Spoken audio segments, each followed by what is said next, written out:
That's the arena? That's absolute madness. That was my moment. It was pure electricity, so much fun. You know what's hilarious? The Rome crowd has this special way of picking its favorite, and this year they locked in on Alex even before the Italian Open had officially kicked off.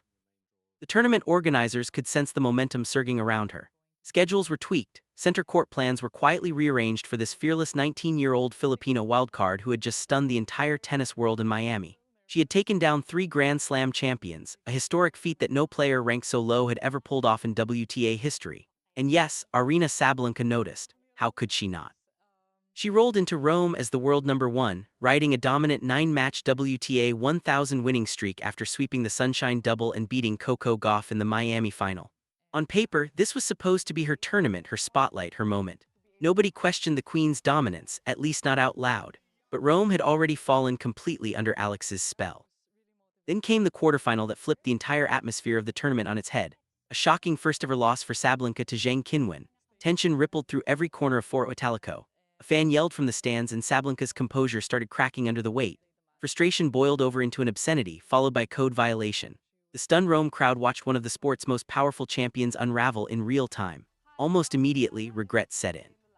I didn't expect that, to be honest. I'm super proud, super happy, super honored, Sabalenka later admitted. Those words carried far more weight than many realized because what unfolded in Rome was bigger than one upset. It was the moment the tennis world realized that Alex was no longer just a promising young talent, she was becoming the story that nobody could ignore any longer. Hit subscribe because the perspective you're about to hear is the one mainstream coverage tried to bury. What the scoreboard hid was far more interesting. And the real story didn't start in Rome. It started 6 weeks earlier on the hard courts of Miami, where this 19-year-old Filipino wildcard named Eala shattered every assumption the tennis world held about who belongs among the elite. She arrived at the 2025 Miami Open ranked world number 140, barely mentioned in predictions, and left as one of the most talked-about names in global tennis. This wasn't luck. This wasn't a fluke run built on collapsing opponents. Eala delivered under immense pressure against some of the biggest champions in the sport on one of the grandest stages outside the majors. First came Jelena Ostapenko, where Eala battled back after trailing 4-0 in the opening set.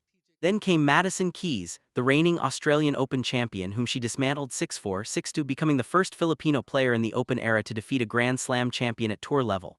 And then came the breakthrough that left the entire tennis world speechless, a fearless straight-sets victory over Iga Swiatek. She closed out the match after fighting back from 4-2 down in the second set.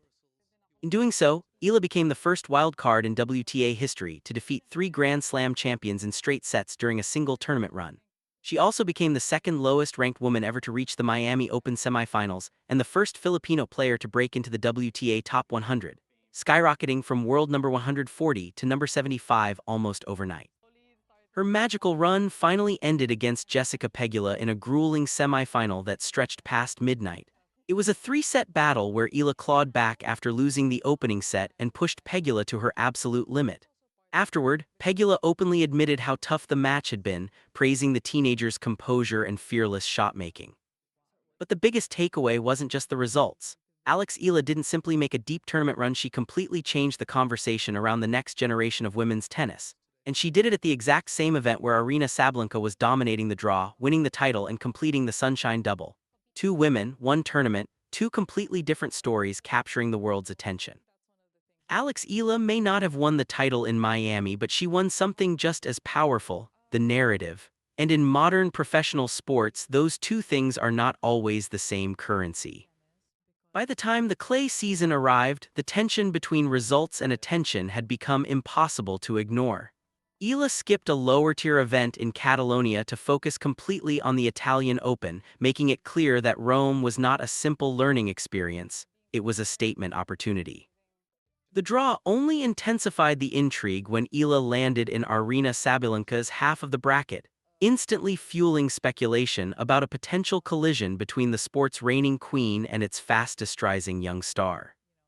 In the days leading up to the tournament, both players even shared the same practice environment at Foro Italico, training on consecutive days with American prospect Emma Navarro. One day Navarro was rallying with Eala, the next with Sabalenka. 2 players from completely different ends of the tennis hierarchy, separated by just 24 hours on the exact same court, preparing for the same battlefield. It felt symbolic, almost cinematic. But once the tournament began, reality hit hard. Marta Kostyuk completely overwhelmed Eala in the opening round, cruising to a ruthless 6-0, 6-1 victory in just over an hour. Eala failed to convert a single break point and won barely 17% of her return points, never finding rhythm, timing, or control. It was the kind of brutal clay court lesson that can happen when one player is operating at peak confidence while the other is still adapting to the surface's unforgiving demands. And what made the loss even more revealing was the level Kostyuk maintained afterward. Fresh off winning the Madrid Open title, she carried that red-hot form straight into Rome, defeating Daria Kasatkina and Leylah Fernandez before eventually facing Sabalenka in the round of 16. That match told the deeper story. Sabalenka, the world number one, riding a 9-match WTA 1000 winning streak and dominating the tour, still needed over 2 hours of intense battle to finally overcome Kostyuk's 6-1, 7-6, 8. Suddenly, Eala's crushing defeat looked far less embarrassing and far more understandable, because the player who dismantled her was pushing even the best player in the world to the absolute edge. Sabalenka's battle against Marta Kostyuk revealed just how dangerous the Ukrainian had become during that stretch of the clay season. The world number one erased the first 12 break points she faced before Kostyuk finally converted her 13th opportunity. Kostyuk even served for the second set at 5-3. Pushing Sabalenka to the brink before the Belarusian fought her way back, saved a set point in the tiebreak, and finally escaped on her third match point with a perfectly timed drop shot. The same player who crushed Eala 6-0, 6-1 in just 62 minutes had nearly forced the top player in the world into a deciding set. That was the real context behind Eala's brutal Rome singles exit, context that the lazy she got exposed narrative completely ignored. But Eala's story in Rome was far from over. She still had the doubles tournament, and suddenly everything began to shift again. Teaming up for the first time with Coco Gauff, the Eala-Gauff partnership instantly looked dangerous. They opened with a commanding 6-3, 6-1 victory before following it up with another straight-sets win to reach the quarterfinals.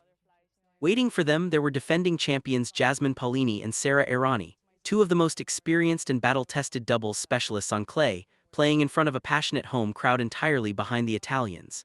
Yet Eala and Gauff refused to back down. They stormed ahead 5-3 in the opening set and even held a 40-0 lead before the veterans clawed their way back with incredible composure. Eala and Gauff responded by dominating the second set to force a deciding super tiebreak, pushing the defending champions to the absolute limit in one of the most intense doubles matches of the tournament. In the end, Paolini and Errani survived 7-5, 3-6, 10-7 after 1 hour and 39 exhausting minutes. Think about what that represented. The teenager who had been completely overwhelmed in singles during the opening days of the tournament returned 1 week later and pushed two clay court legends to the edge of elimination in a hostile stadium built to celebrate the other side.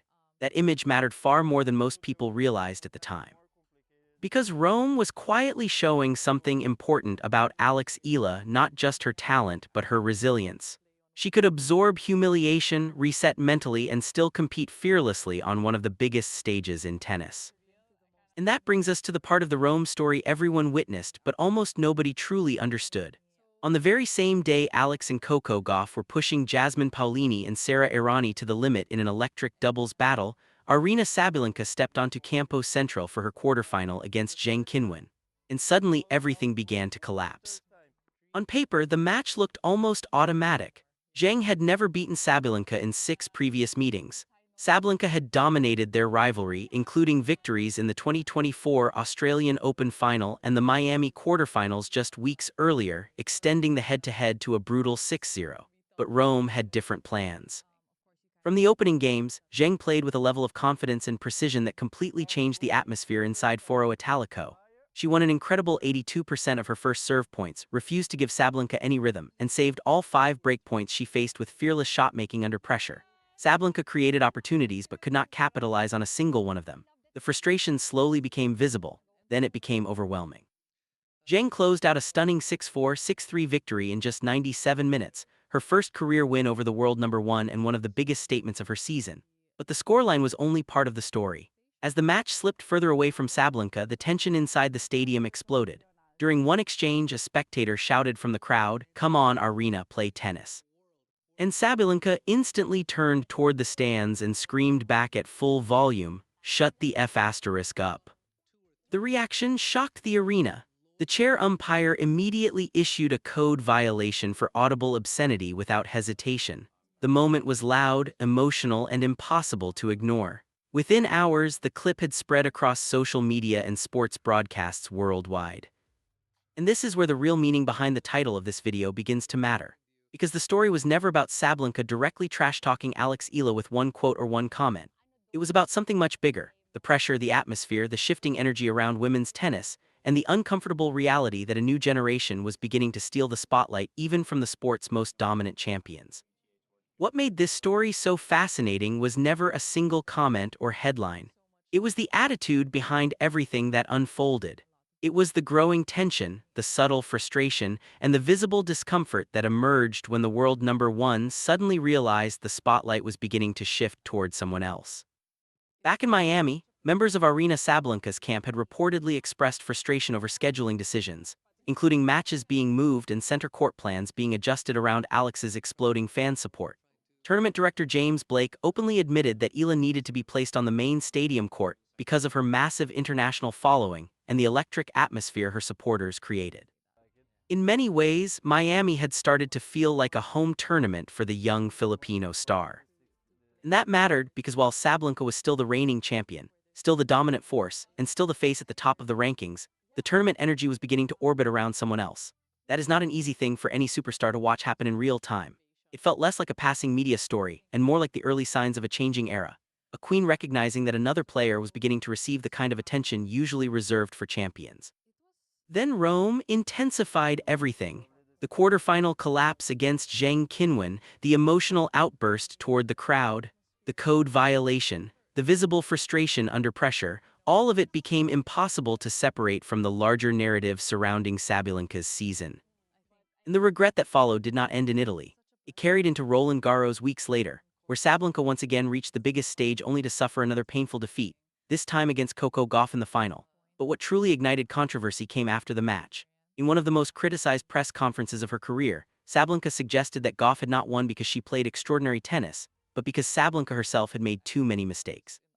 She even implied that Iga Swiatek might have beaten Gauff had she reached the final instead.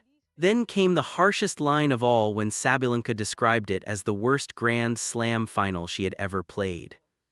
The backlash was immediate and global. Fans, analysts, and former players criticized the comments as dismissive and unfair to Gauff's achievement, and Coco Gauff responded with remarkable composure, calmly pushing back during her own trophy press conference by saying she completely disagreed with Sabalenka's assessment and believed she had earned the victory through her level and mental strength.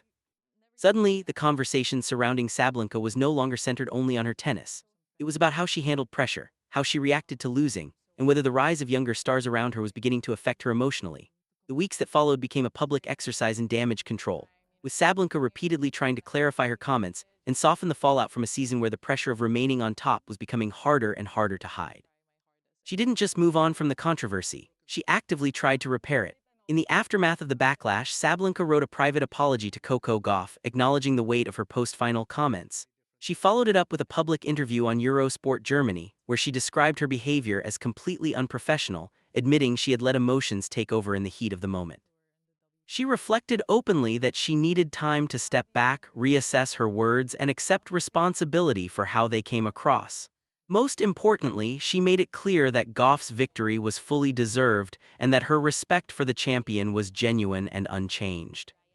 In the weeks leading up to Wimbledon, the tone shifted even further. The two players were later seen posting light-hearted videos together on social media, laughing, dancing, and publicly signaling that the tension had been put to rest. It was a visible reset, a deliberate closing of the chapter, even if the weight of what had happened still lingered underneath the surface. Then Wimbledon arrived, and Sabalenka once again found herself in the spotlight after a semi-final defeat. Sitting in her post-match press conference, she opened with an unexpected line: "Are you guys waiting for something? You're not going to see a Roland Garros press conference." It was delivered as a joke and the room laughed with her. But the timing, the fact she referenced it unprompted in her very first sentence, revealed something deeper.